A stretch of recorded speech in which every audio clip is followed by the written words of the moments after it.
আজকের এই গল্পটি হচ্ছে বনে বৃষ্টিতে তিনটি শিকারীকে নিয়ে। একসময় পাঞ্চেত নামক পাহাড়ের সামনে একটা খুব ঘন বড় বন ছিল। সেই বনের ভেতর এই তিনটে শিকারী বাস করত। তাদের মধ্যে একটা হচ্ছে শেয়াল, আর একটা শিকারীর নাম হচ্ছে মিনু সাপ। মিনু সাপ বৃষ্টিতে যে পাখিদের বাচ্চা হারিয়ে যেত তাদেরকে সে খেয়ে নিত। সব থেকে শেষে যে শিকারীটি ছিল তার নাম হচ্ছে শেরু। শেরু বৃষ্টিতে পাখিদের বাসায় যখন তাদের মারা থাকতো না তাদের বাচ্চাকে সে খেয়ে নিত। একদিন কে জানে কোথার থেকে এক টুনি পাখি সে বনের মধ্যে থাকার জন্য আসে। একটা নিম গাছের উপর শুকনো খড় দিয়ে তার নিজের বাসা বাঁধে।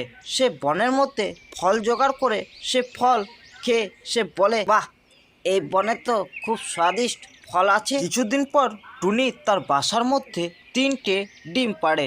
ডিমগুলো ছিল দেখতে একটুকু অন্যরকম। টুনি সেই বনের মধ্যে দেখে কোথাও একটা পাখি নেই, শুধু পশু আছে। কয়েকদিনের মধ্যে টুনির ডিম থেকে বাচ্চা বেরিয়ে আসে। টুনির তিনটে ডিমের মধ্যে একটাই বাচ্চা বেরিয়ে আসে। সেই বাচ্চাটি দেখতে ছিল একটুকু অন্যরকম। তার মাথাটি ছিল ডাইনির মতন আর শরীরটা ছিল পাখির মতন। টুনি কিছু না ভেবেই তার বাচ্চাটিকে খাওয়ার জন্য কিছু ফল এনে দেয়। তার বাচ্চাটি ফল খায় না, সে কান্না করতে থাকে। টুনি দেখে তার বাচ্চাটি বড় হয়ে একটা ছোট্ট হরিণের বাচ্চাকে সে গিলে খেয়ে নেয়। কিছুক্ষণ পর ঝমঝম করে বৃষ্টি শুরু হয়। টুনি বৃষ্টি থেকে বাঁচার জন্য তার বাচ্চাটিকে রেখে অন্য একটা জায়গা দেখার জন্য যায়। টুনি অনেকক্ষণ ধরে আসেনি, তাই তার ডাইনি পাখির মতন দেখতে বাচ্চাটি বনের মধ্যে চলে যায়। সেখানে সে শিয়ালটিকে দেখতে পায়। শিয়ালটি অর্ধেক ডাইনি অর্ধেক পাখির মতন দেখতে টুনির বাচ্চাটিকে দেখে বলে, এটা আবার কি পাখি? এমনি পাখি তো আমি জীবনও খাইনি, আজ খেয়ে দেখি। যে বলে ডাইনির মতন দেখতে টুনি পাখির বাচ্চাটি বড় আকার ধারণ করে তার মুখ দিয়ে একটা অদ্ভুত আলো বের করে শিয়ালটিকে তার মুখের ভেতর টেনে ঢুকিয়ে নেয়। এরপর ডাইনির মতন দেখতে টুনি পাখির বাচ্চাটি একই রকম ভাবেও মিনু সাপকে সে গিলে খেয়ে নেয়। সব থেকে শেষে শেরু শিকারী পাখিটি বেঁচে ছিল।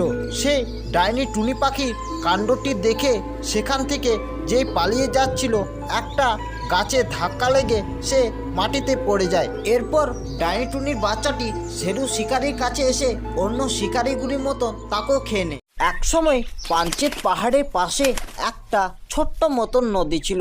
সে নদীটির দুধারে খুব ঘন বন ছিল।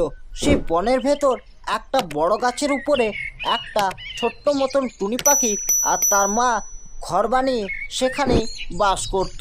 সেই বনের মধ্যে কতগুলো ভয়ানক ডাইনির মাথা ঝুলানো একটা অদৃশ্য গাছ দেখতে পাওয়া যেত, যেটা শুধু চাঁদের আলোতে দেখতে পাওয়া যেত। অন্য কোনো সময় সেই গাছটিকে দেখাতো না। টুনি তার মায়ের কাছে ছোটর থেকে সে অদৃশ্য গাছটির গল্প তার মায়ের কাছে শুনতো।